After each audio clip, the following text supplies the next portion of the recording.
bah, vous avez compris l'essentiel du tutoriel, ce qui est déjà bien sympa. On peut voir qu'on a quand même un truc déjà assez sympa sans trop s'emmerder.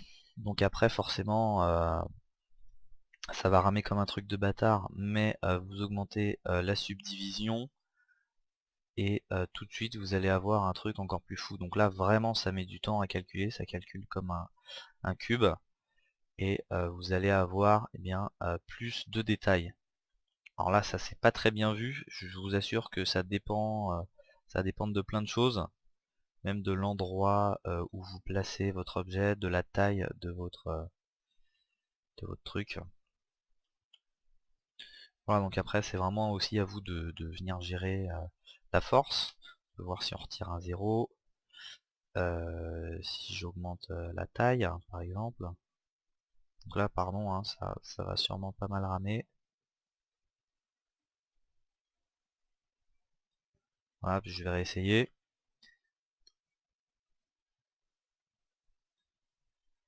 Voilà, on a des déchirures assez sympas. Après voilà, pour avoir le résultat que j'avais eu dans mon autre vidéo, bah, c'est suite à quand même pas mal de petites expérimentations en gérant la taille de ce truc là. Donc là je vais redésactiver mes subdivisions. En gérant la force, en gérant cette force là. Et n'oubliez pas qu'ici vous avez quand même énormément de paramètres, notamment le déchirement, que par exemple je peux pousser à 220. Voilà, vous pouvez vraiment changer plein de trucs. Voilà, donc là on voit que ça fait quand même un peu trop comme du vent. Voilà, il faut vraiment un truc qui pète, un truc bien énervé. Voilà, ça c'est quand même déjà beaucoup plus sympa. Vous pouvez même encore rajouter un 0. Voilà, là ça devient pas mal. Vous pouvez changer les modes pour voir un peu ce que ça fait. Voilà, enfin bon, vous avez compris le principal. Donc ça c'est notre tête de l'extérieur. Et puis voilà, on a notre tête de l'intérieur. Voilà, quand cette tête vient exploser, ça laisse bien apparaître l'autre tête. Donc là par contre au niveau des tailles, j'ai peut-être une taille un peu trop petite. Mais bon, encore une fois, ça se règle très rapidement. Voilà, donc après vous venez placer ça un peu comme vous voulez. Voilà, vous changez la taille, vous le placez un peu derrière. Tac tac tac. Euh,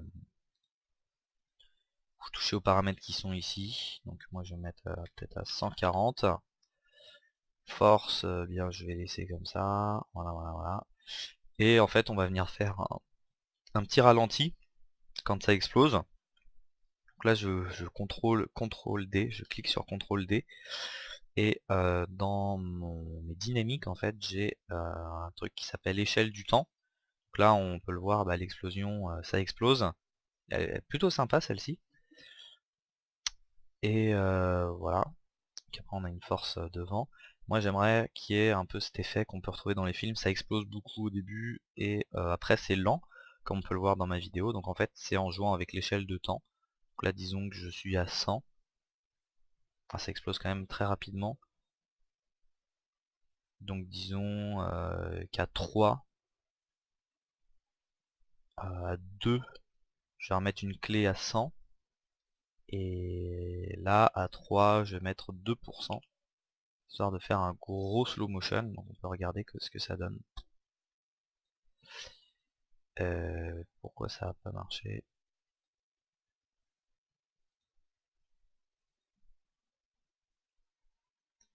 Bon, il a pas l'air il a pas l'air vraiment décidé à fonctionner.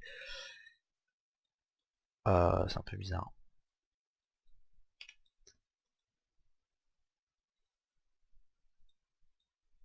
Bon voilà, vous avez pas de chance. Aujourd'hui ça ne fonctionne pas.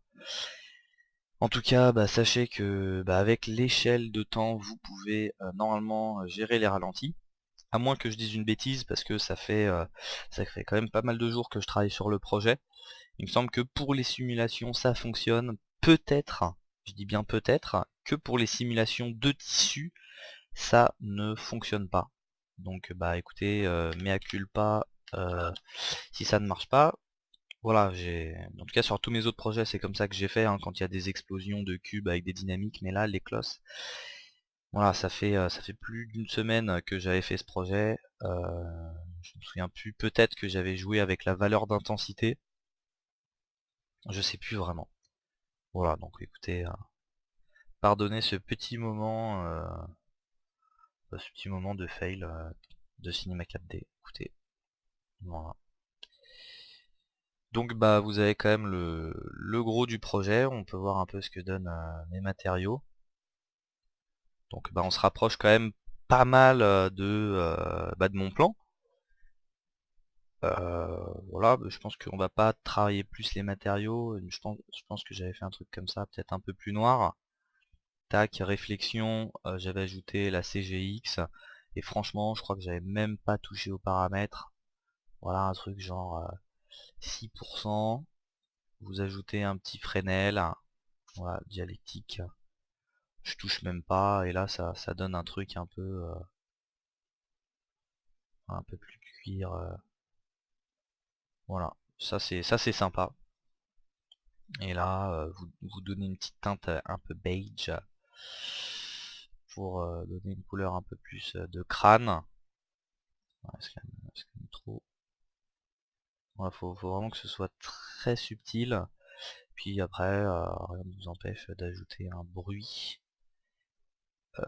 Voilà, vraiment très léger pour vieillir un peu le truc. Puis genre l'intensité 4% quoi, pas plus. 4-5%. Vous pouvez changer les modes addition, produit. Voilà, en normal ou en addition.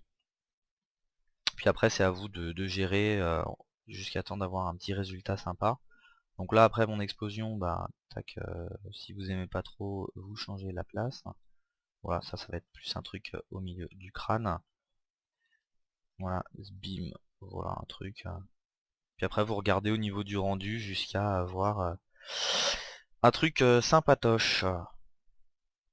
Voilà, donc là bah écoutez, on s'en rapproche pas mal. Vous avez quand même compris le gros. Au niveau des effets, bah, j'avais ajouté quoi après? J'avais ajouté occlusion ambiante, j'avais ajouté illumination globale, j'avais ajouté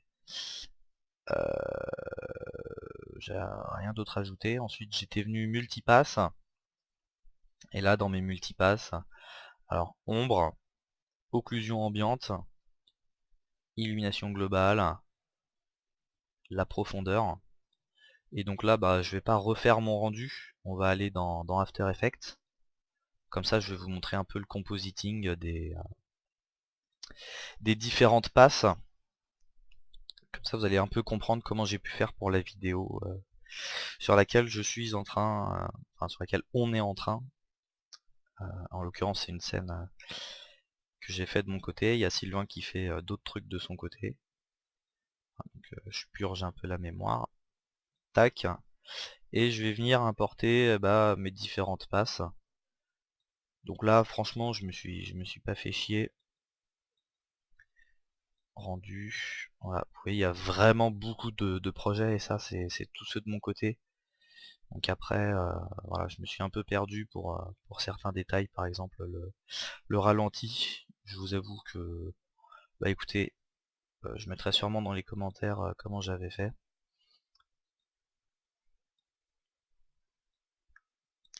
Voilà, puis j'avais rendu directement les trucs sans faire de...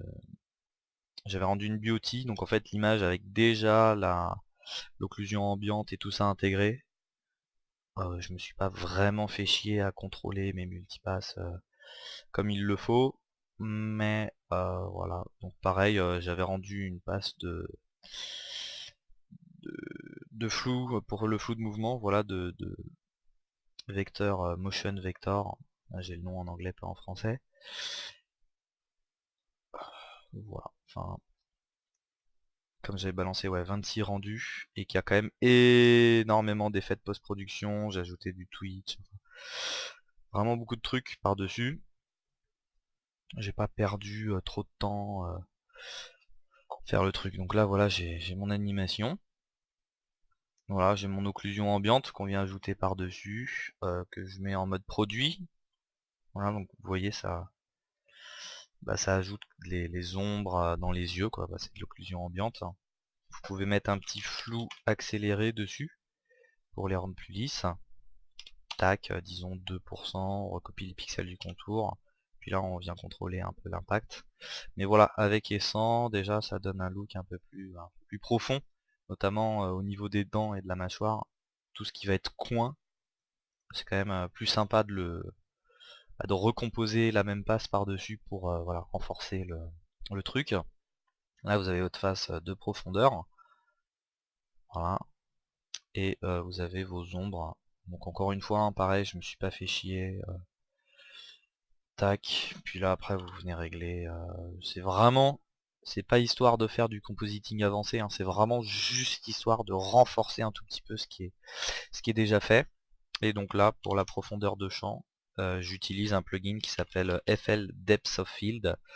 Mais il y en a déjà un qui est intégré à After Effects qui s'appelle flou d'objectif appareil photo. C'est exactement le même. Il me semble que Depth of Field est quand même plus performant. Mais voilà. Donc ensuite, bien vous venez choisir votre Depth Layer, votre layer de profondeur qu'il faut masquer. Et là, pour bien que ça se voit, je vais mettre 20. Là, on va voir que ça va tout flouter, ça prend du temps à calculer. Et en fait, ici, vous pouvez choisir la profondeur. Donc là, je vais choisir d'avoir ça de net. Donc là, vous pouvez le voir, tout ce qui va s'approcher de la caméra va être flou.